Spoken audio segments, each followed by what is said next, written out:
1990 में लालू जी आते हैं नेतृत्व लेने के लिए वहां, और तभी यहाँ का पूरा इकोनॉमिक व्यवस्था जो था, है ना, इकोनॉमी ओपन अप होता है 1990 में भारत का, और उसका फायदा उठा के दूसरे राज्य बहुत तेजी से आगे बढ़ते हैं। और ये लो हमने ऐसे आदमी के हाथ में पकड़ा दिया कि जब देश को आगे लेके जाना था, उस आदमी ने खींच के अपने परिवार को बढ़ाने के लिए या अपने कुछ लोगों को, अपने चमचों को बढ़ाने के लिए खींच के बिहार को इस गर्त में लेके गया, जिसको निकालते निकालते 20 साल लग गए हमको। आज जाके एनडीए सरकार उसको एक बैलेंस पे, एक जगह पे ला पाई है, और यहां से उड़ान भर। लालू जी, तेजस्वी जी और राहुल गांधी आराम से मोटरसाइकिल लगा के चल रहे हैं। प्रशांत जी बोल रहे हैं हमको सिक्योरिटी की जरूरत नहीं है, बिना सिक्योरिटी हम बिहार में घूम रहे हैं। कैसे आया, कौन लाया ये बताइए, हुआ कैसे?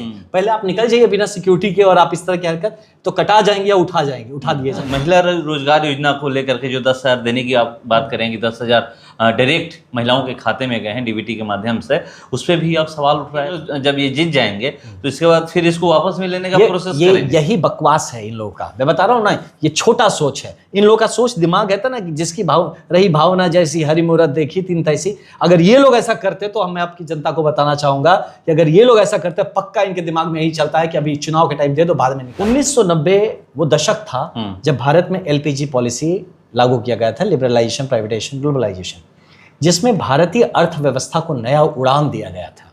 ये वही दशक है जब हैदराबाद जैसे शहर, बैंगलोर जैसे शहर, है ना, और इस तरह के बहुत सारे बाकी जो और शहर है, दिल्ली, बंबई, जितने भी शहर है, वो और भी आगे अग्रसर बढ़ते। बिहार उस वक्त नेगेटिव ग्रोथ रेट में जा रहा था। दिनों दिन यहाँ पे अधिकारियों के परिवारों को उठा लिया जा रहा था। उस जंगल राज को जिन्होंने देखा है, यादव भाइयों से कहता हूं, अपने मुस्लिम भाइयों से कहता हूं, उनको भी ये समझ में आता है कि उनके बच्चों को, उनको तो इन्होंने ये समीकरण में बांध के लपेट लिया। बाबूजी की गुलामी की है, अब हमारा बच्चा इनके बच्चे का गुलामी करे, उनका बच्चा उनके बच्चे का गुलामी करे। ये नहीं। ये बक्सर में 10 साल में एक बड़ा प्रोजेक्ट आया हो तो बताइए, हमारे विधायक जी के द्वारा। एक छोटा एग्जांपल, मैं बक्सर बैठा हूं इसलिए बक्सर की बात कर रहा हूं, ऐसे मैं आपके हर जगह की बात कर सकता हूं। जहां जहां ऑपोजिशन के विधायक बैठे हैं, आप जरा पूछिए कि वो कितना आपके लिए काम कराने के में समर्थ हो चुके हैं या हुए। बिहार यादव कह रहे हैं क्या है, कलम की राजनीति की बात, तो कलम दिखा रहे हैं, उनको कलम भी पकड़ना नहीं आ रहा है, कलम भी हाथ में नहीं रख पा रहे, कलम भी फेंक जा रहे हैं हाथ से, और भी ऐसे फेंक रहे हैं जैसे पता नहीं क्या कर रहे हैं। उन्हीं के भाई कह रहे हैं कि पूजा की जाती है कलम की, तेज प्रताप। देखिए वही बात है, कम से कम चलिए इस बात की अच्छी बात है, कम से कम तेज प्रताप जी को ये सारी बातें समझ में आ रही हैं। इस बात का मैं उनके शुभकामनाएं देता हूं, और कि उन्होंने कम से कम अपने को जो भी कारण से इस गर्त से वो निकले और अब सही मायने में बिहार के बारे में सोच रहे हैं। मैं इस बात के लिए उनको शुभकामनाएं देता हूँ। वो भी तो चुनावी मैदान में उतरने वाले, पार्टी बना चुके हैं। लोकतंत्र है, इसमें लड़ना भी चाहिए। मैं कहता हूं जिसको भी लगता है कि वो बिहार के लिए कुछ करना चाहता है, उसका अपना विचारधारा है, उसको करना। अभी तक ये कहा जा रहा था कि 2025 चुनावी साल है, मगर मैं कह रहा हूं कि अब चुनावी साल नहीं, चुनावी महीना चल रहा है, क्योंकि अक्टूबर महीने के पहले वीक में चुनाव के तारीखों का ऐलान होने वाला है। उसके बाद से पार्टियां जो है अपने अपने प्रत्याशियों की घोषणा करने लगेंगी।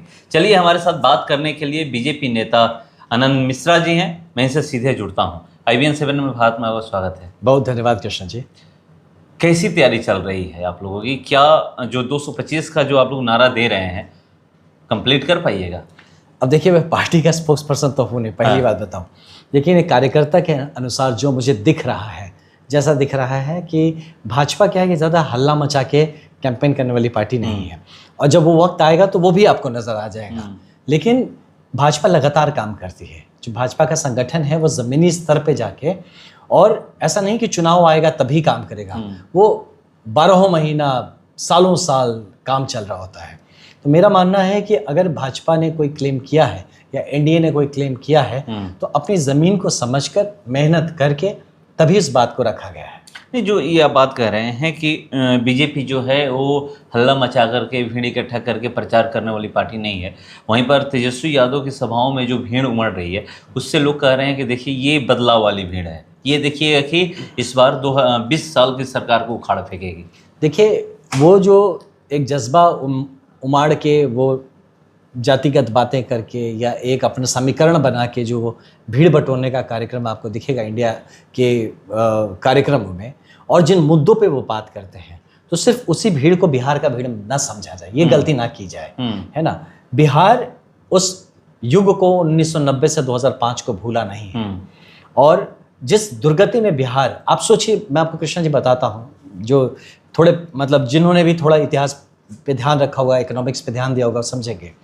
1990 वो दशक था जब भारत में एलपीजी पॉलिसी लागू किया गया था, लिबरलाइजेशन, प्राइवेटाइजेशन, ग्लोबलाइजेशन, जिसमें भारतीय अर्थव्यवस्था को नया उड़ान दिया गया था।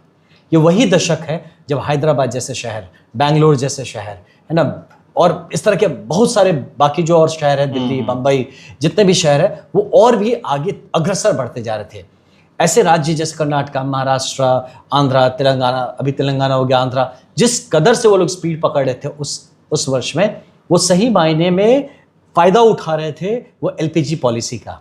और बिहार उस वक्त नेगेटिव ग्रोथ रेट में जा रहा था, हम माइनस में जा रहे थे, हमारे यहाँ शोरूम्स लूट रहे थे, डॉक्टर्स का अपहरण हो रहा था, दिनों दिन यहाँ पे अधिकारियों के परिवारों को उठा लिया जा रहा था।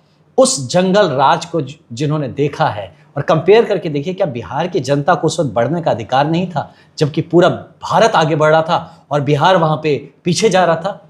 उसको अगर फिर से रिपीट करना है, तभी मुझे लगता है कि हम लोग ऐसे लोगों का फिर से साथ देंगे या सोचेंगे।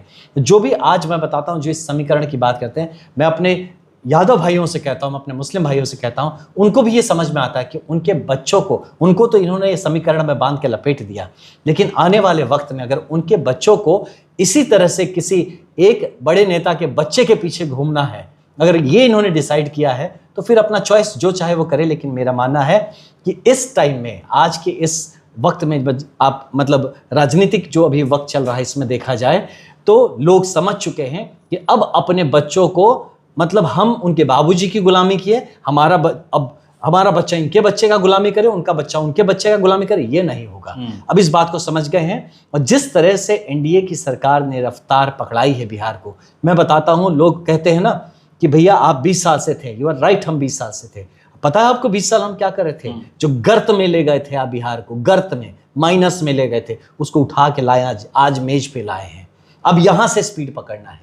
तो बिहार की जनता इतनी, मतलब क्या कहते हैं ना, उसको कृतज्ञ नहीं है कि जिस सरकार ने, जिन लोगों ने बिहार को इस गर्त से निकाल के इस जगह पे पहुंचाया है, अब उनको हम लात मार देंगे और चढ़ जाएंगे हम तेजस्वी जी के जो वैन लेके चल रहे हैं, या फिर राहुल जी के जो उनका कारकेट चल रहा है उसमें। तो बिहार की जनता ऐसी नहीं है, वो देख रही है कि कौन सी पार्टी थी, ये कौन सा एनडीए का जो संगठन था जिसने बिहार को उस गर्त से उठा के जिस जगह पे लाया है और यहां से बिहार को स्पीड पकड़ाया है।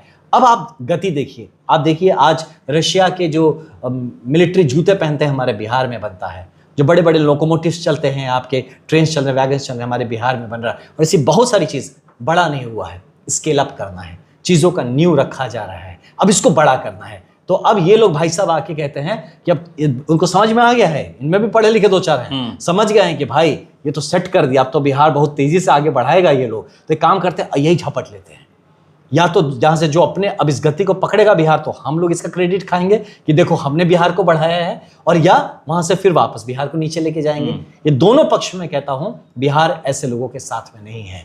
जिस गर्त से उठा के एनडीए की सरकार ने इस 20 साल में बिहार को एक जगह पहुंचाया है, इसके आगे ले जाने की क्षमता और जिम्मेदारी बिहार की जनता एनडीए सरकार को ही देगी। मगर एक सवाल जो 1990 से 2005 की आप लोग जिक्र करते हैं, तेजस्वी यादव का एक बयान है कि लालू जी भी मुख्यमंत्री बने, उनसे पहले भी लोग मुख्यमंत्री बने थे, वो तो किसी मुख्यमंत्री का बुराई नहीं किए, वो तो अपना काम किए, मगर ये लोग 20 सालों से यही जंगल राज का राग लाप रहे हैं। क्या इससे पहले कोई मुख्यमंत्री नहीं बना था? बिल्कुल ठीक बोल रहे हैं तेजस्वी जी, मैं उनकी बात को पूर्ण समर्थन करता हूं कि सोचिए हालत कि आपने पिछले 1947 से 90 तक का जो काम, जो भी जितने ने भी मेहनत करके ठेल ठाल के, बिहार तो जब शुरुआत किया था मोस्ट डेवलप्ड राज्य था, है ना, धीरे धीरे करके वो अपने आप को बैलेंस कर रहा था, मेंटेन कर रहा था, चल रहा था, कंपटीशन में आने की कोशिश कर रहा था। बिहार की अपनी कुछ नीतियां रही थी तब की सरकार में, जैसे कि आप जानते हैं कि जो फ्रेट पॉलिसी था, या हमारे सारे जितने संसाधन थे आप ले जा रहे थे बाहर और इंडस्ट्री बाहर लग रहा था। ऐसे बहुत सारे पॉलिसी मिस्टेक्स थे, मैं कहूँगा तब के यूनियन गवर्नमेंट के, केंद्रीय सरकार के, जिसके चलते बिहार प्रताड़ित रहा, वो स्पीड नहीं पकड़ पा रहा था। वहाँ एक नेतृत्व की ज़रूरत थी। 1990 में लालू जी आते हैं नेतृत्व लेने के लिए वहाँ, और तभी यहाँ का पूरा इकोनॉमिक व्यवस्था जो था, है ना, इकोनॉमी ओपन अप होता है 1990 में भारत का, और उसका फायदा उठा के दूसरे राज्य बहुत तेजी से आगे बढ़ते हैं और ये लो हमने ऐसे आदमी के हाथ में पकड़ा दिया कि जब देश को आगे लेके जाना था उस आदमी ने खींच के अपने परिवार को बढ़ाने के लिए या अपने कुछ लोगों को, अपने चमचों को बढ़ाने के लिए खींच के बिहार को इस गर्त में लेके गया कि उसको निकालते निकालते 20 साल लग गए हमको। आज जाके एनडीए सरकार उसको एक बैलेंस पे, एक जगह पे ला पाई है और यहां से उड़ान भरने का तो फिर क्यों आप लोग यही 20 साल की चर्चा क्यों नहीं करते? क्यों 90 से 2005 की चर्चा करते हैं? क्यों आप लोग जंगल राज की बात करते हैं, वो कह रहे हैं? इसलिए करते हैं कि ये अगर 20 साल हमको नॉर्मल राज्य मिला होता ना तो आज Bihar one of the most developed राज्य रहा होता। अब देखिए बगल की यूपी का देखिए रेवेन्यू सरप्लस अभी अब की बार सीएजी रिपोर्ट में 37,000 करोड़ का रेवेन्यू सरप्लस दिया है यूपी ने, ये भाजपा सरकार के टाइम पे। क्यों? क्योंकि जब सरकार उनको जब मिला इस तरह का गर्त में नहीं मिला। वहां भी हालत बुरी थी जब भाजपा सरकार ने जब टेकअप किया, लेकिन इस गर्त में नहीं था जैसा बिहार आपने दिया है। और जिस तेजी से वहां पे यूपी में बढ़ा वही तेजी से हम भी काम कर रहे हैं यहाँ पे। लेकिन आपने इतना गड्ढा कर रखा था हमारे लिए कि गड्ढा भरते भरते भरते हमको इतना वक्त लग गया। अब जब हम समतल आए हैं, आज हम बार बार आपको कहते हैं आप रिकॉर्ड्स उठा लीजिए, आप प्रोजेक्ट्स देख लीजिए। जो लोग बिहार आज से 20 साल 25 साल बाद, अभी मैं कुछ दिन पहले एक बड़े अधिकारी मिले थे मुझे पटना में, वो बताया कि मैं काफी सालों बाद आया, बॉस ये तो like it seems like it's ready to jump. अब तो लग रहा है कि अब तो ये बढ़िया लगा, अच्छा लगा मुझे कि अब बिहार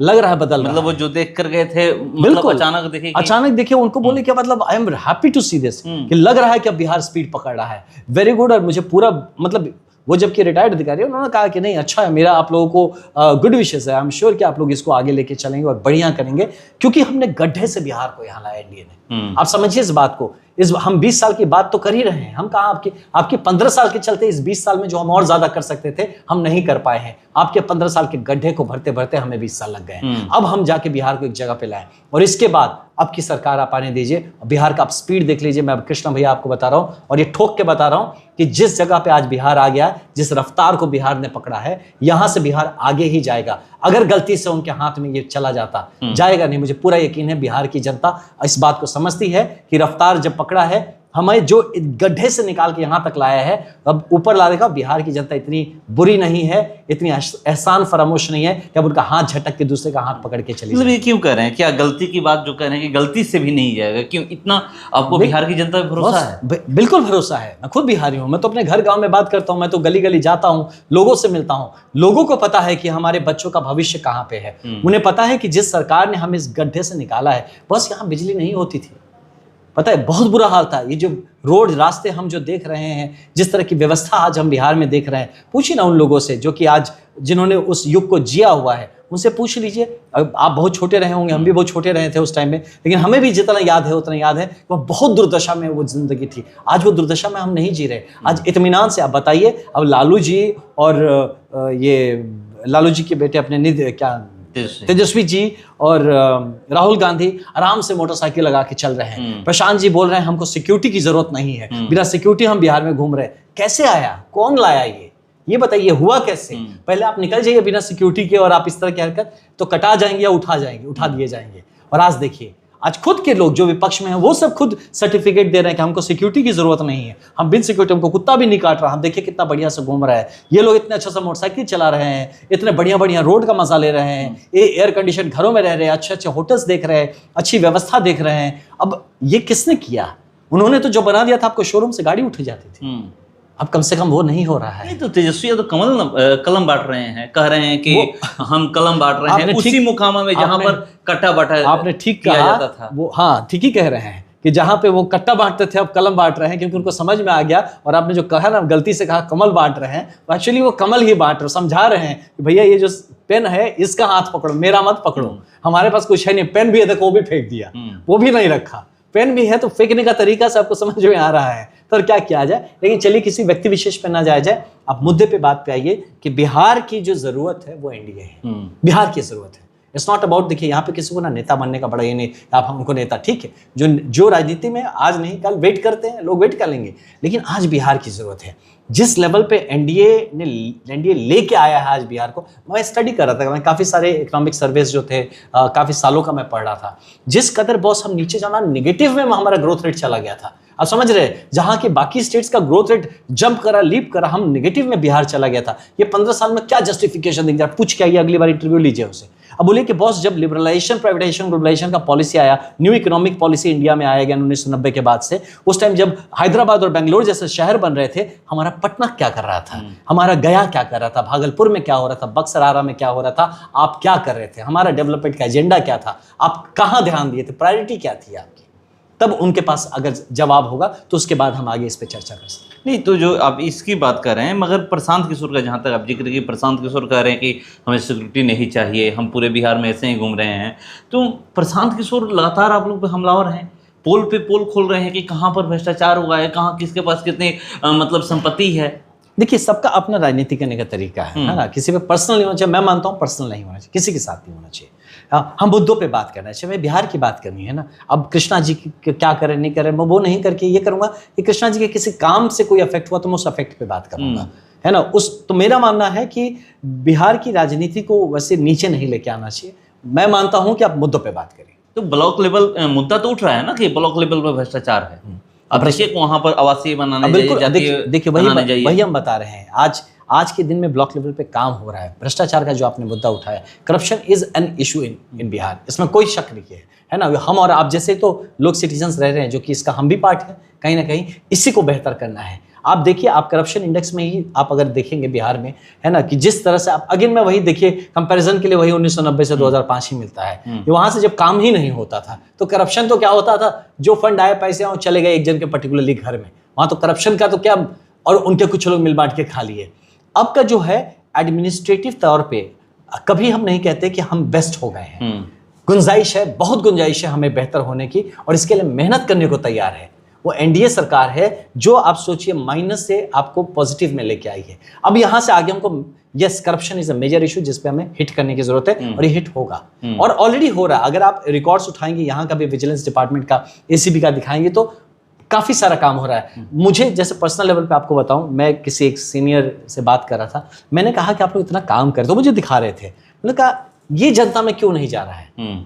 तो माननीय हमारे मुख्यमंत्री जी का थोड़ा सा ये अप्रोच रहा है, जितना मैं समझा हूं, कि वो कहते हैं यार काम करो ना, ये सब छोड़ो, हम दिखाना नहीं बताएं। इसमें क्या होता है कि जो नेगेटिव वाला नैरेटिव है वो ज्यादा दौड़ा दिया जाता है, जो पॉजिटिव काम किया जा रहा है वो हो ही नहीं रहा है, किसी के सामने रखा नहीं जा रहा। अब देखिए कितने बढ़िया हमारे गया नालंदा क्षेत्र में, उस तरफ में देखिए इतना स्पोर्टिंग फैसिलिटीज डेवलप हो रहे हैं, ट्रेनिंग फैसिलिटीज डेवलप हो रहे हैं, टूरिज्म का विकास हो रहा है। इस लेवल पे बहुत सारे काम हो रहे हैं जो कि कहीं ठीक से प्रोजेक्ट नहीं किया जा रहा है। यहाँ पे एशिया कप हो गया, इतना बड़ा कप, बिहार में लोगों को नहीं पता कितना बढ़िया कप हो रहा है। तो मैं भी इस बात से थोड़ा सा परेशान हूँ, सच कहता हूँ यार, इतना अच्छा काम करें, ठीक से बता क्यों नहीं रहे हम लोग, जनता ये जान क्यों नहीं रही है। लेकिन हाँ, जनता को प्रभाव पड़ रहा है जब वो जा रही है जमीन पर, उसको कहीं ब्लॉक में जाके कहीं कोई पैसा मांग ले रहा है, उसको करप्शन का सामना करना पड़ता है, इससे जनता का प्रभाव। यकीन मानिए मेरा कृष्ण भाई, अभी हम लोग जिस तरह से लड़ रहे थे, एकदम खत्म वाले एक साम्राज्य से जिसको उठा के हम लाने का प्रयास कर रहे थे, एक नॉर्मल उसको गणराज्य बनाने का प्रयास कर रहे थे,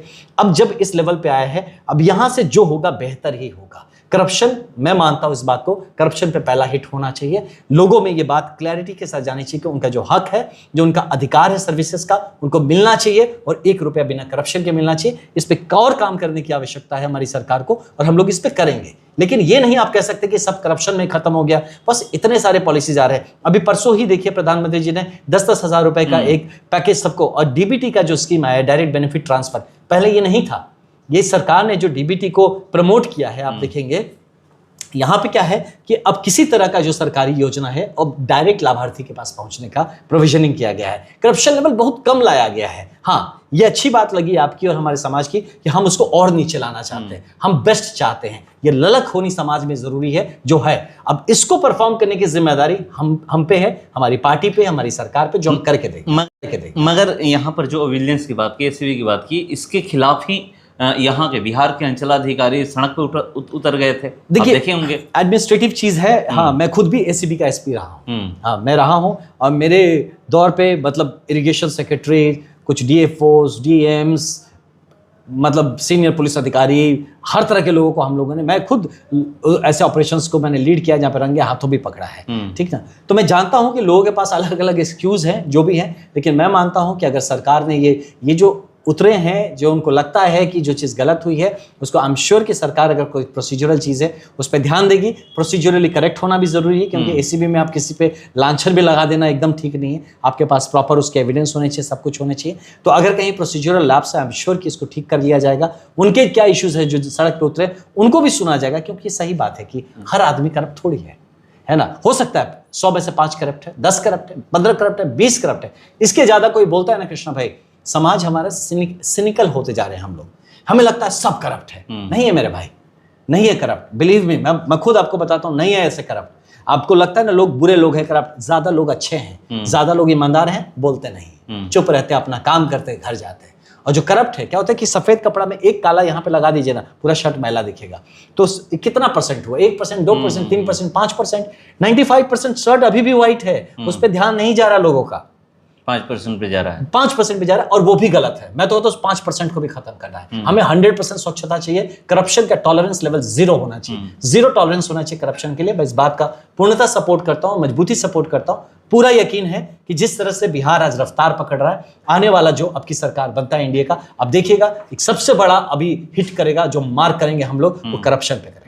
मगर एक चीज़ है कि जो आप करप्शन की बात करें, आप भी अधिकारी रहे हैं, और यहाँ पर ये कहा जाता है, तेजस्वी यादव हों या जो भी विपक्ष के बड़े लीडर हैं, कहते हैं कि बिहार अधिकारी चला रहे हैं। नहीं, तो कोई भी देश अधिकारी चला रहा है, ये कौन सी बात है? अभी इसमें क्या है, उनके टाइम में कौन चला रहे थे? नीतीश कुमार नहीं चला रहे हैं, अधिकारी चला रहे हैं। नीतीश कुमार अचेत अवस्था में चले गए हैं। देखिए, आपको हम बताते हैं, आपके ये फंक्शंस हमारे सेपरेशन ऑफ पावर है ना। एग्जीक्यूटिव है, लेजिस्लेचर है, जुडिशरी है, ठीक है। तो लेजिस्लेचर, नेता का काम होता है कानून बनाना, अधिकारी का काम होता है कानून को जमीन पे उतारना, ठीक है। हमसे कोई बोलता है, आप समझिए, अब हमारे आपके श्रोताओं को बताऊं, देश चलाना और देश बनाना 2 चीजें हैं। नेताओं का काम है देश बनाना, अधिकारियों का काम है देश चलाना, ठीक है। तो इसमें कौन सा क्वेश्चन करना है कि देश चलाता है? वो नहीं चलाएगा तो आपके जो रिलेटिव्स हैं, आपके जो दोस्त यार हैं, जो बाहर से आयातित आपके प्रोडक्ट्स हैं, वो चलाना चाह रहे हैं, वो नहीं चलाएगा अधिकारी, तो कौन चलाएगा? नेता की बात नहीं सुनते हैं, जो विधायक हैं उनकी बात नहीं अधिकारी सुनते हैं। अगर मेरा मानना है कि अगर किसी की बात नहीं सुनी जा रही है तो कमी उनमें है, अधिकारी में। मैं अधिकारी रहा हूं, बिल्कुल ऐसे लोग थे, ऐसे नेता थे जिनकी बात मैं नहीं सुनता था, मुझे पता था वो अपने स्वार्थ में बात कर रहा है, वो जनता की बात ही नहीं कर रहे हैं, वो अपने स्वार्थ में देख रहे हैं कि मेरा कहां से इसमें गोटी सेट होगा। वो अपने स्वार्थ, अधिकारी का तो काम है संविधान की रक्षा करना, कानून की रक्षा करना। क्यों ऐसे नेता की बात सुनेगा जो कि कानून और संविधान से हटके, जन कल्याण से हटके अपना काम करवाना चाहता है, या अपने कुछ चेला चमुंडा को आगे करना चाहता है? नहीं सुनना चाहिए। मैं कहता हूं वैसे अधिकारी, बिल्कुल सलाम है ऐसे अधिकारियों को जो ऐसे नेताओं की बात नहीं सुनते। लेकिन हर वो अधिकारी हर उस नेता की बात सुनता है जो पब्लिक की बात करता है, जो जनता की बात लेके जाता है, जो कानूनन बात करता है, जो संवैधानिक तौर पे काम करवाना चाहता है। कोई ऐसा अधिकारी नहीं है। प्लस अगर किसी नेता को लगता है कि उनका संवैधानिक काम किसी अधिकारी ने नहीं किया, आपके पास यार ब्रीच प्रिविलेजेस का, ब्रीच का राइट्स है, आप उनको खड़ा कर दीजिए लाके विधानसभा में। कैसे आपका काम नहीं करेंगे? ले जाइए घसीट के संसद में, कैसे आपका काम नहीं करेंगे? आपके पास संवैधानिक पावर्स, आपको अपने ताकत ही पता नहीं है। आप तो बॉस इसमें बिजी है कि मेरा कमीशनवा कैसे कटवाएं इनसे। जितने जो पावर में है, जो ताकत में, जो सरकार में है, वो तो काम करने में बिजी है, और जो सरकार में नहीं हो कमीशन खाने बिजी हैं कि इनसे हम कैसे करें। अब उनका कमीशन नहीं कट रहा है, उनका काम नहीं हो रहा, तो वो चिल्ला रहे हैं कि अधिकारी मेरा बात नहीं सुन रहा, अधिकारी चला रहा है। तो अधिकारी नहीं चलाएगा तो कौन चलाएगा? उनके आके ससुर चलाएंगे। मगर ये कहें, महिला रोजगार योजना को लेकर के जो 10,000 देने की आप बात करेंगे, 10,000 डायरेक्ट महिलाओं के खाते में गए हैं डीबीटी के माध्यम से, उस पर भी आप सवाल उठ रहे कर रहे हैं कि इतना दिन से ये लोग कहाँ थे, क्यों नहीं दिए? चुनाव नहीं दिखा है तो देखिए कैसे बांट रहे हैं। देखिए, हम आपको क्या लेने के लिए, सुनिए, अगर वोट में इसका पॉजिटिव फर्क पड़ता है तो पड़े, और अच्छे से पड़े, है ना, इसमें कोई गलत नहीं है। 5 साल का टाइम मिला था ना, तो क्या हम 5वें साल के अंत आते आते काम बंद कर देना है? ये कहाँ लिखा है भैया कि हम लास्ट मंथ में हमको काम नहीं करना है, या 3 महीना पहले हमको काम नहीं करना है, या 1 साल पहले काम नहीं करना है? हाँ, तो हर चीज जो करेंगे, सांस भी लेंगे तो चुनाव के लिए सांस ले रहे हैं। अब बोलने के लिए आप कुछ भी बोल दीजिए, बस हमने किया ना, ये जरूरी है।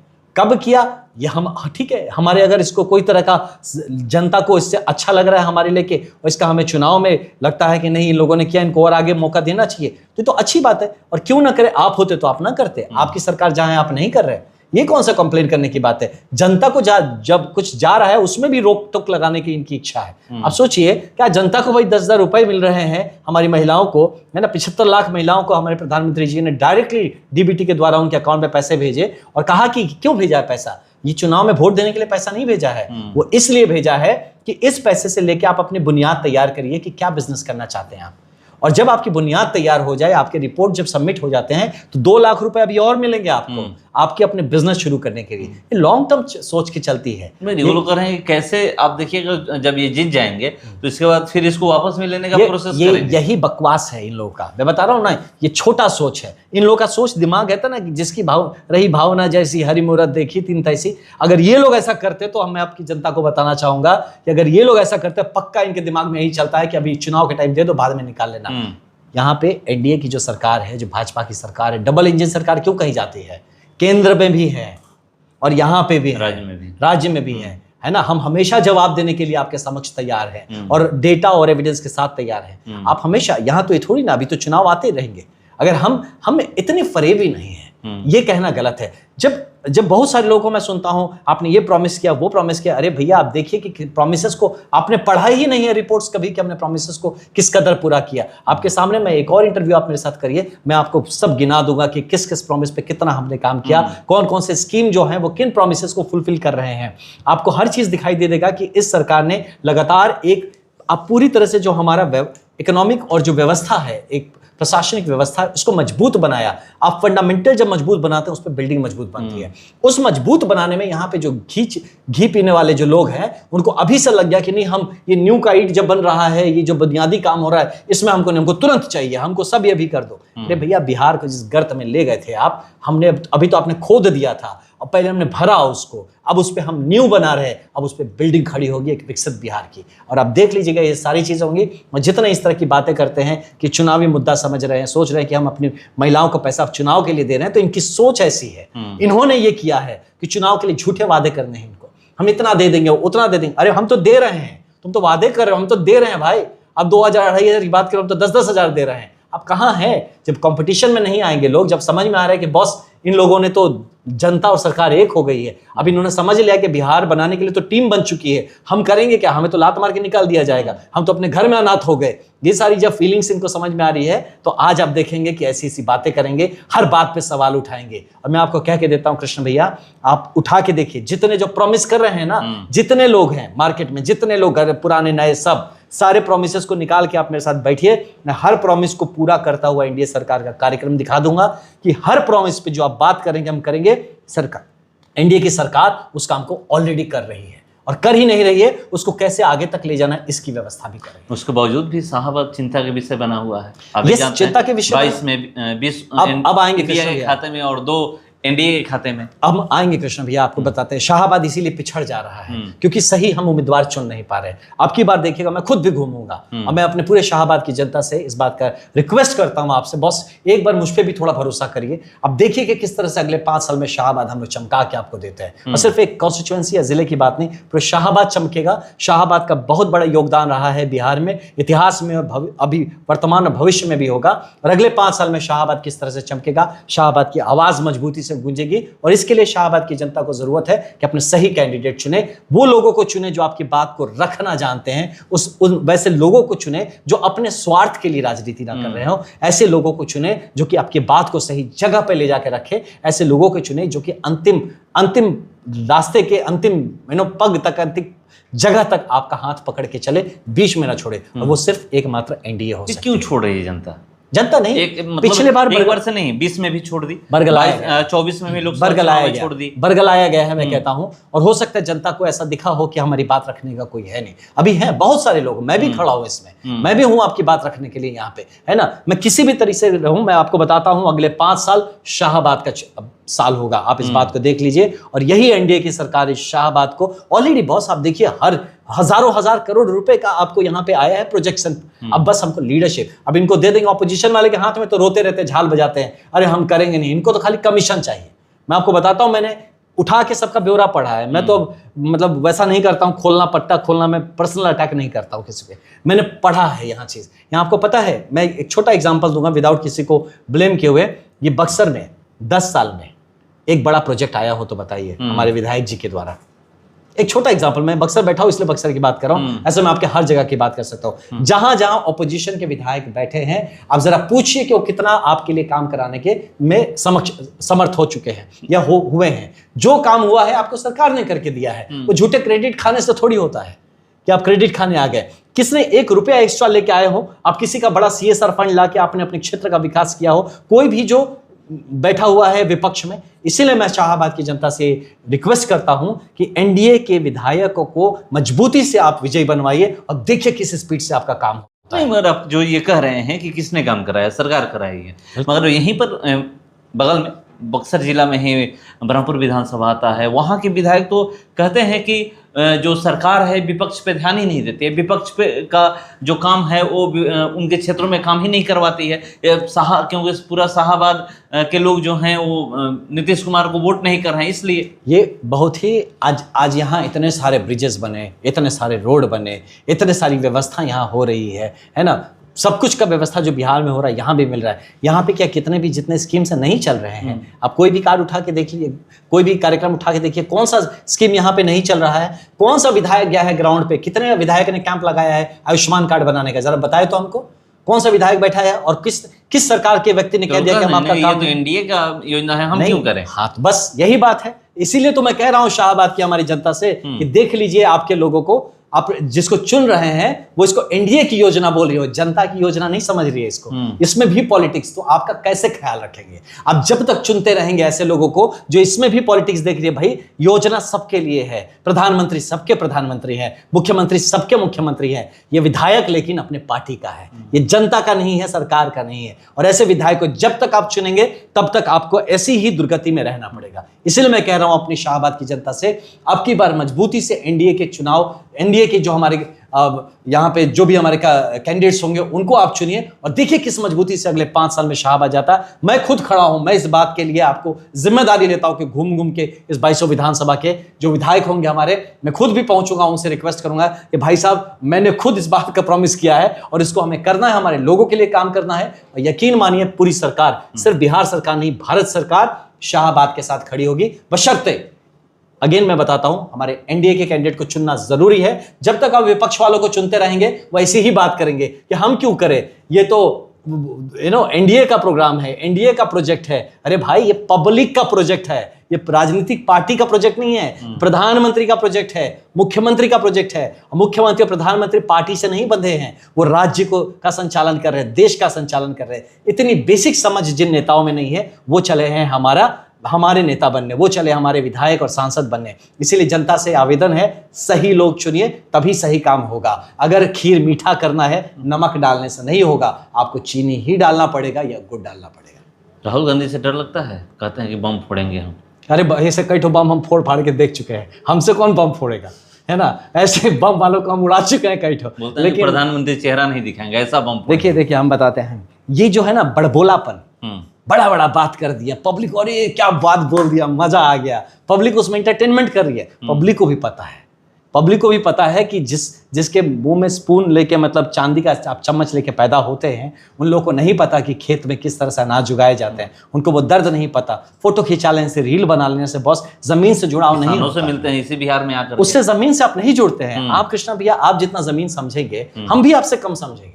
हम आपको बता रहे हैं, हम तो बड़े अधिकारी रहे हैं, हम भी आपसे कम समझेंगे, वो तो कहीं दूर के हैं, है ना। तो जो जमीनी चीज है आप उसका संवेदना रख सकते हैं, आप समझ सकते हैं। लेकिन अगर आप सही में उस चीज को समझते हैं, आप उन मुद्दों के लिए आप पैरेलल पॉलिसी क्यों नहीं लॉन्च करते हैं। मैं इस बात के लिए चैलेंज करता हूं, आप पूरे जितने भी हमारे विपक्ष में है, आप पैरेलल पॉलिसी लॉन्च करिए, बताइए आप हमको कि सरकार ने ये पॉलिसी दिया है, ये गलत पॉलिसी है, हम ये पॉलिसी लगाएंगे, अब ये सही पॉलिसी होगा। Let there be a debate, जनता के सामने रखिए। वो नहीं करने आएगा, फालतू बम फोड़ेंगे, एटम बम उड़ा देंगे, है ना, हम AK-47 चला देंगे, ये क्या है। यही राजनीति, अब बिहार की राजनीति में ये सब नहीं चलने वाला। बिहार की राजनीति बंदूक की राजनीति नहीं, कलम की राजनीति लेगी। बिहार यादव कह रहे हैं क्या है? कलम की राजनीति की बात तो कलम दिखा रहे हैं, उनको कलम भी पकड़ना नहीं आ रहा है, कलम भी हाथ में नहीं रख पा रहे, कलम भी फेंक जा रहे हैं हाथ से, और भी ऐसे फेंक रहे हैं जैसे पता नहीं क्या कर रहे हैं। उन्हीं के भाई कह रहे हैं कि पूजा की जाती है कलम की, बिल्कुल। तेज प्रताप देखिए यादव। वही बात है, कम से कम चलिए इस बात की अच्छी बात है, कम से कम तेज प्रताप जी को ये सारी बातें समझ में आ रही हैं, इस बात का मैं उनके शुभकामनाएं देता हूं, और कि उन्होंने कम से कम अपने को जो भी कारण से इस गर्त से वो निकले और अब सही मायने में बिहार के बारे में सोच रहे हैं, मैं इस बात के लिए उनको शुभकामनाएं देता हूं। वो भी तो चुनावी मैदान में उतरने वाले, लड़ना पार्टी चाहिए। बना चुके हैं। देखिए लोकतंत्र है, इसमें लड़ना भी चाहिए। मैं कहता हूं जिसको भी लगता है कि वो बिहार के लिए कुछ करना चाहता है, उसका अपना विचारधारा है, उसको करना चाहिए। उनके बैनर से उनके माता पिता गायब हैं। देखिए बैनर, देखिए राजनीति में माता पिता होना, ये जो आपने बात बताया ना, ये परिवारवाद से उठ के काम करना जरूरी है। माता पिता उनके मन में होंगे, आई एम श्योर, बैनर पे क्यों, उनके दिल में होंगे। माता पिता जब, लेकिन राजनीतिक तौर पे वो चाहते हैं, हो सकता है चाहते हैं कि एक बेहतर मतलब विकल्प देंगे हमारे यादव भाइयों को, और ये मैं इस बात का पूर्ण समर्थन करता हूं कि ये होना चाहिए। तेज प्रताप जी में भी भाई टैलेंट था, कौन कहता उनमें टैलेंट नहीं है? आप एक भाई उसको दबाएगा, क्यों दबाएगा? वो आदमी निकल के आया, मेरी पूरी शुभकामनाएं उनके साथ। चलिए एक दो सवाल रहेगा टिकट को लेकर के। शाहाबाद की अगर हम लोग बात करें तो सब लोग नजर टिकाए हुए हैं आप पे भी कि आप कहां से चुनाव लड़ने वाले हैं। देखिए मैं कृष्ण जी बार बार कहूं कि मैं अपने पार्टी का एक समर्पित कार्यकर्ता हूं। मेरी पार्टी मुझे जो जिम्मेदारी जहां देगी वो मैं करूंगा। मैं चुनावी रेस में मैं खुद नहीं खड़ा, मैं पार्टी के लिए एक उसका वफादार, डेडिकेटेड एक सिपाही बन के खड़ा हूं। पार्टी मुझे जो दायित्व देती है वो मैं करूंगा। मगर एक चीज़ है ना कि लोग अपने से खुद से कहते हैं कि अगर पार्टी मुझे यहाँ से टिकट देती है तो हम चुनाव लड़ेंगे। शाहाबाद की मैं बात कर लेता हूँ, 22 विधानसभा है शाहाबाद में, 22 में से वो कौन से सीट है कि जहाँ से आपको लग रहा है कि अगर पार्टी यहाँ से देगी तो हम?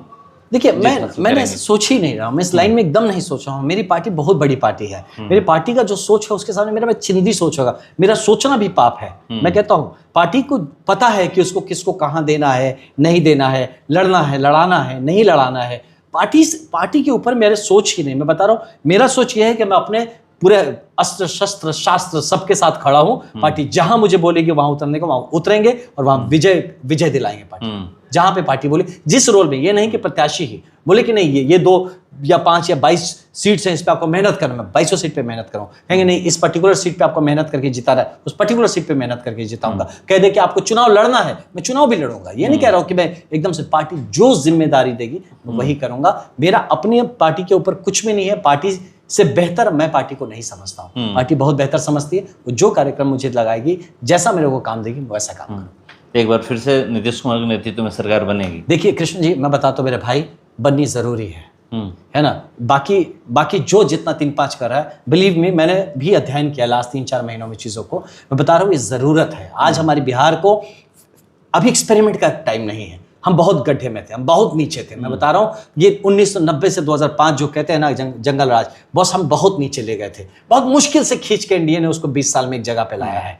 अब यहाँ से हमें स्पीड पकड़ना है। अब यहाँ ड्राइवर चेंज कर देंगे ना तो गाड़ी पलट सकता है, कुछ भी कर सकता है। वो नहीं समझेगा उस दर्द को। जिन लोगों ने जिन कार्यकर्ताओं ने ये 20 साल तक मेहनत किया है, जिस दर्द को उन्होंने सहा है, जितना अपने को झोंक के जिस जगह पे लाया, यहाँ से वही उसको आगे ले जाने की क्षमता रखती है। नहीं तो जो तेजस्वी यादव की 17 महीने का कार्यकाल का जिक्र करते हैं, महागठबंधन की सरकार थी तो वही प्रेशर देके मुख्यमंत्री से काम कराए हैं, तो इसको लेकर के देखिए ये बना बनाया किसी को खीर मिल गया है ना, और उस पर वो खुश हो जा रहा है। वही खीर लोगों में बांट के लग रहा है कि उसमें उसका किया धरा है कुछ, है ना। वो एक होता है ना, कभी कभी एक तारा है, नक्षत्र है, किस्मत जाग गई, कुछ हो गया तो भाई को मौका मिल गया and he proved himself to be a failure. आप उस 17 महीने का कार्यकाल देख लीजिए और उनके जो रोल्स देख लीजिए, वो आप स्टैटिस्टिक्स पे बात करिए, आप बैठ के मतलब फैक्ट्स पे उठा के बात करिए तो आपको समझ में आएगा। जो भी हमारे दर्शक है, मैं आपसे रिक्वेस्ट करूंगा कि आप करिए। आजकल तो चैट जीपीटी आ गया है, गूगल आ गया, आप रिसर्च करिए। तो 17 महीने में जो काम हुआ है उस सबका बेस आपको उसके पहले नजर आएगा। काम कर दिया गया है, पेड़ लगा दिया गया है, सींच दिया गया है। अब वो जब पेड़ बड़ा हो गया तो आके आम तोड़ के किसी को दे दिया, बोले कि लो देखो मैंने तुमको आम दिया।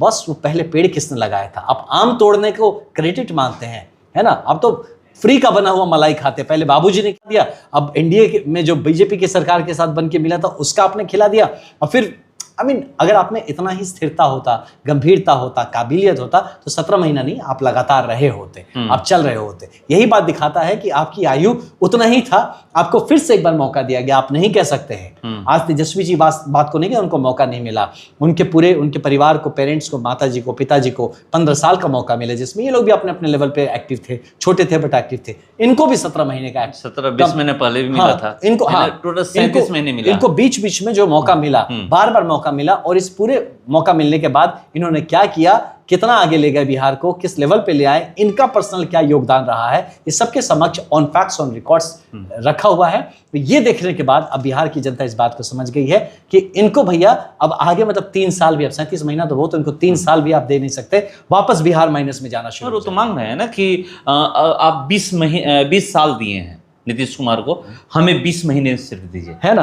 बहुत बढ़िया, आपको 15 साल दिए थे, आप गर्त में ले गए थे, अब 30 महीने में हम 20 साल में जान ले आए, फिर आप हमको 15 साल, फिर 5 साल और हम मेहनत 20 करें। महीना मांग रहे हैं कि सिर्फ एक बार भरोसा। भैया अब देखिए यही बात है, आपको आप क्यों मांग रहे हैं, आप में अगर काबिलियत है ना तो जनता दे देती है, ऐसे ही मांगता है ना जो वो भिखारी होता है, ठीक है। राजा मांगता नहीं है, राजा देता है। ओके, आप मांगो मत, आप कहो, आप अपनी पॉलिसीज बताइए ना सरकार लोगों को, ये पॉलिसी है जिसको बिल्कुल नहीं, जनता राजा है। और अगर आप भी जनता के लिए आप राजपाठी खोज रहे हैं, आप चाह रहे हैं जनता को लीड करना, तो आप दाता स्वभाव के बनिए। आप मांग कह रहे हैं कि हमको 20 महीना दे दीजिए, हमको 1 साल दे दीजिए, हम कोई जरूरत नहीं है। आप अपना काम करिए, आप अपनी क्षमता दिखाइए। जनता को लगता है कि आप में क्षमता है, जनता को लगता है कि आप कर सकते हैं, जनता आपको खुद वो जिम्मेदारी दे देगी। जनता को नहीं लगता कि आप नहीं कर सकते बॉस, तो ये जो मांगते वाला जो आपका आदत है मांगने का, छीनने का, ये जनता भी समझ चुकी है और जनता सही निर्णय अब की बार लेगी। अब बिहार पीछे नहीं हटेगा। 2047 का सपना बहुत जल्दी पूरा होने वाला भारतवर्ष का, और उसमें बिहार पीछे नहीं रह सकता मेरे भाई। बगल का राज्य जो बीमारू राज्यों में बिहार के साथ यूपी भी काउंट होता था, 37,000 करोड़ का रेवेन्यू सरप्लस देता है। गुजरात 18,000 करोड़ का दे रहा है, गुजरात से ऊपर जाके यूपी दे रहा है। हम क्यों नहीं दे सकते बिहार, हम देंगे। और आज हम उस जगह पे पहुंच रहे हैं जिस गड्ढे में डाला था, आज बहुत मुश्किल से हम ऊपर आए हैं। अब यहां से रेस पकड़ना है, स्पीड पकड़ना है, ये करके देना है। और आज की बिहार की जनता एहसान फरामोश नहीं है, वो जानती है कि बिहार का लीडर कौन होगा, उसे पता है कि कौन सा वो दल है, कौन सा वो गठबंधन है जो इसको आगे लेके चलेगा। और एकमात्र आज मैं बताता हूं, एनडीए की जरूरत बिहार को बहुत ज्यादा है। मैं एज अ बिहारी लड़का बोलता हूं, आज हमें एनडीए की जरूरत है। अभी हम ऐसा रिस्क नहीं ले सकते हैं कि बिहार को फिर पीछे जाए, अभी हमको आगे जाना है और इसके लिए एनडीए का सरकार बनना बहुत जरूरी है। तो देखिए क्यों एनडीए का सरकार बनना जरूरी है, बता रहे हैं कि और 20 साल में क्या हुआ है, क्योंकि बहुत लोग कहते हैं कि 15 साल का जिक्र क्यों किया जाता है, ये 20 साल के बारे में क्यों नहीं बताते हैं। तो 15 साल का जिक्र इसलिए किया जाता है कि 15 साल में बिहार कहाँ गया था और 20 साल में उस बिहार को हम लोग कहाँ लाए हैं, बता रहे हैं। तो चलिए इंतजार करते हैं कि इस बार बिहार में होता क्या है। फिलहाल इसको इतना ही, बने रहिए हमारे साथ। नमस्कार।